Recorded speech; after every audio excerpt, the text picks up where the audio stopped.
اللهم صل على محمد وآل محمد۔ شروع اللہ کے نام سے جو سب پر مہربان ہے، بہت مہربان ہے۔ الف لام میم۔ رومی لوگ قریب کی سرزمین میں مغلوب ہو گئے ہیں اور وہ اپنے مغلوب ہونے کے بعد چند سالوں میں غالب آ جائیں گے۔ سارا اختیار اللہ ہی کا ہے، پہلے بھی اور بعد میں بھی، اور اس دن ایمان والے اللہ کی دی ہوئی فتح سے خوش ہوں گے۔ وہ جس کو چاہتا ہے فتح دیتا ہے اور وہی صاحب اقتدار بھی ہے، بڑا مہربان بھی۔ یہ اللہ کا کیا ہوا وعدہ ہے۔ اللہ اپنے وعدے کے خلاف نہیں کرتا، لیکن اکثر لوگ نہیں جانتے۔ وہ دنیاوی زندگی کے صرف ظاہری رخ کو جانتے ہیں، اور آخرت کے بارے میں ان کا حال یہ ہے کہ وہ اس سے بالکل غافل ہیں۔ بھلا کیا انہوں نے اپنے دلوں میں غور نہیں کیا؟ اللہ نے آسمانوں اور زمین کو اور ان کے درمیان ساری چیزوں کو بغیر کسی برحق مقصد کے اور کوئی میعاد مقرر کیے بغیر پیدا نہیں کر دیا، اور بہت سے لوگ ہیں کہ اپنے پروردگار سے جا ملنے کے منکر ہیں۔ کیا یہ لوگ زمین میں چلے پھرے نہیں ہیں تاکہ وہ یہ دیکھتے کہ ان سے پہلے جو لوگ تھے ان کا انجام کیسا ہوا؟ وہ طاقت میں ان سے زیادہ مضبوط تھے، اور انہوں نے زمین کو بھی جوتا تھا، اور جتنا ان لوگوں نے اسے آباد کیا ہے اس سے زیادہ انہوں نے اس کو آباد کیا تھا۔ اور ان کے پاس ان کے پیغمبر کھلے کھلے دلائل لے کر آئے تھے، چنانچہ اللہ تو ایسا نہیں تھا کہ ان پر ظلم کرے، لیکن وہ خود اپنی جانوں پر ظلم کرتے رہے۔ پھر جن لوگوں نے برائی کی تھی ان کا انجام بھی برا ہی ہوا، کیونکہ انہوں نے اللہ کی آیتوں کو جھٹلایا تھا اور وہ ان کا مذاق اڑایا کرتے تھے۔ اللہ ہی مخلوق کی ابتدا کرتا ہے اور وہی اس کو دوبارہ پیدا کرے گا، پھر تم سب اس کے پاس واپس بلا لیے جاؤ گے۔ اور جس دن قیامت برپا ہوگی اس روز مجرم لوگ نا امید ہو جائیں گے، اور انہوں نے جن کو اللہ کا شریک مان رکھا تھا ان میں سے کوئی ان کا سفارشی نہیں ہوگا، اور خود یہ لوگ اپنے مانے ہوئے شریکوں سے منکر ہو جائیں گے۔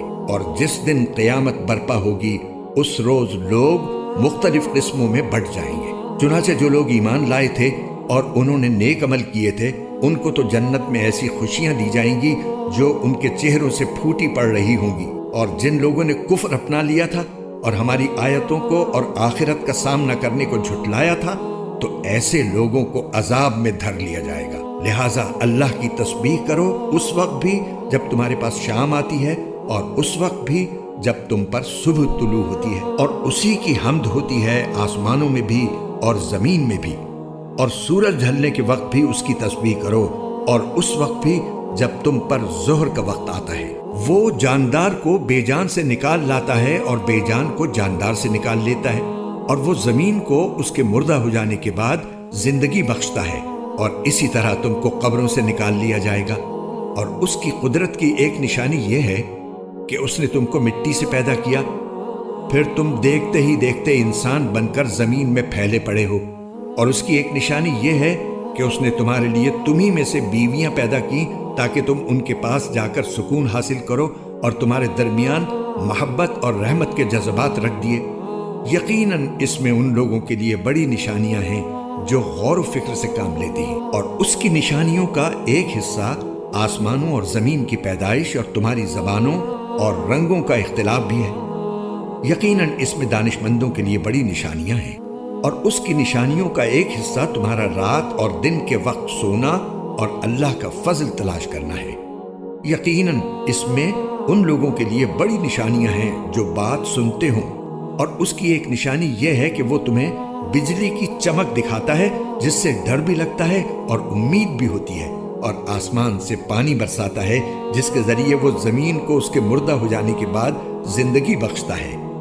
یقیناً اس میں ان لوگوں کے لیے بڑی نشانیاں ہیں جو عقل سے کام لیتے ہیں۔ اور اس کی ایک نشانی یہ ہے کہ آسمان اور زمین اس کے حکم سے قائم ہیں۔ پھر جب وہ ایک پکار دے کر تمہیں زمین سے بلائے گا تو تم فوراً نکل پڑو گے، اور آسمانوں اور زمین میں جو بھی ہیں سب اسی کی ملکیت ہیں، سب اسی کے حکم کے تابع ہیں۔ اور وہی ہے جو مخلوق کی ابتدا کرتا ہے، پھر اسے دوبارہ پیدا کرے گا، اور یہ کام اس کے لیے زیادہ آسان ہے، اور اسی کی سب سے اونچی شان ہے آسمانوں میں بھی اور زمین میں بھی۔ اور وہی ہے جو اقتدار والا بھی ہے، حکمت والا بھی۔ وہ تمہیں خود تمہارے اندر سے ایک مثال دیتا ہے۔ ہم نے جو رزق تمہیں دیا ہے، کیا تمہارے غلاموں میں سے کوئی اس میں تمہارا شریک ہے کہ اس رزق میں تمہارا درجہ ان کے برابر ہو، اور تم ان غلاموں سے ویسے ہی ڈرتے ہو جیسے آپس میں ایک دوسرے سے ڈرتے ہو؟ ہم اسی طرح دلائل ان لوگوں کے لیے کھول کھول کر بیان کرتے ہیں جو عقل سے کام لیں، لیکن ظالم لوگ کسی علم کے بغیر اپنی خواہشات کے پیچھے چل پڑے ہیں۔ اب اس شخص کو کون ہدایت دے سکتا ہے جسے اللہ نے گمراہ کر دیا ہو؟ اور ایسے لوگوں کا کوئی مددگار نہیں ہوگا۔ لہٰذا تم یکسو ہو کر اپنا رخ اس دین کی طرف قائم رکھو، اللہ کی بنائی ہوئی اس فطرت پر چلو جس پر اس نے تمام لوگوں کو پیدا کیا ہے۔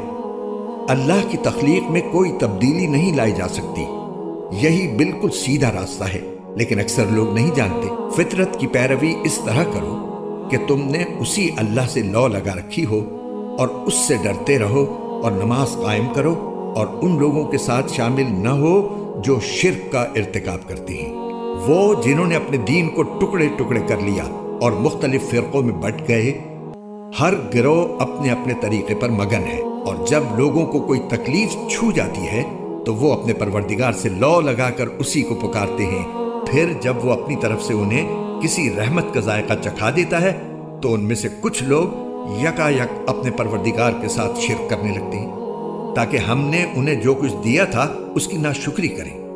اچھا، کچھ مزے اڑا لو، پھر وہ وقت دور نہیں جب تمہیں سب پتہ چل جائے گا۔ بھلا کیا ہم نے ان پر کوئی ایسی دلیل نازل کی ہے جو اس شرک کا ارتکاب کرنے کو کہتی ہے جو یہ اللہ کے ساتھ کرتے رہے ہیں؟ اور جب ہم لوگوں کو رحمت کا مزہ چکھاتے ہیں تو وہ اترا جاتے ہیں، اور اگر انہیں خود اپنے ہاتھوں کے کرتوت کی وجہ سے کوئی برائی پہنچ جائے تو ذرا سی دیر میں وہ مایوس ہونے لگتے ہیں۔ کیا انہوں نے یہ نہیں دیکھا کہ اللہ جس کے لیے چاہتا ہے رزق کشادہ کر دیتا ہے اور جس کے لیے چاہے تنگ کر دیتا ہے؟ اس میں یقیناً ان لوگوں کے لیے بڑی نشانیاں ہیں جو ایمان لائیں۔ لہٰذا تم رشتہ دار کو اس کا حق دو، اور مسکین اور مسافر کو بھی۔ جو لوگ اللہ کی خوشنودی چاہتے ہیں ان کے لیے یہ بہتر ہے، اور وہی ہیں جو فلاح پانے والے ہیں۔ اور یہ جو تم سود دیتے ہو تاکہ وہ لوگوں کے مال میں شامل ہو کر بڑھ جائے تو وہ اللہ کے نزدیک بڑھتا نہیں ہے۔ اور جو زکوٰۃ تم اللہ کی خوشنودی حاصل کرنے کے ارادے سے دیتے ہو تو جو لوگ بھی ایسا کرتے ہیں وہ ہیں جو اپنے مال کو کئی گنا بڑھا لیتے ہیں۔ اللہ وہ ہے جس نے تمہیں پیدا کیا، پھر اس نے تمہیں رزق دیا، پھر وہ تمہیں موت دیتا ہے، پھر تمہیں زندہ کرے گا۔ جن کو تم نے اللہ کا شریک مانا ہوا ہے، کیا ان میں سے کوئی ہے جو ان میں سے کوئی کام کرتا ہو؟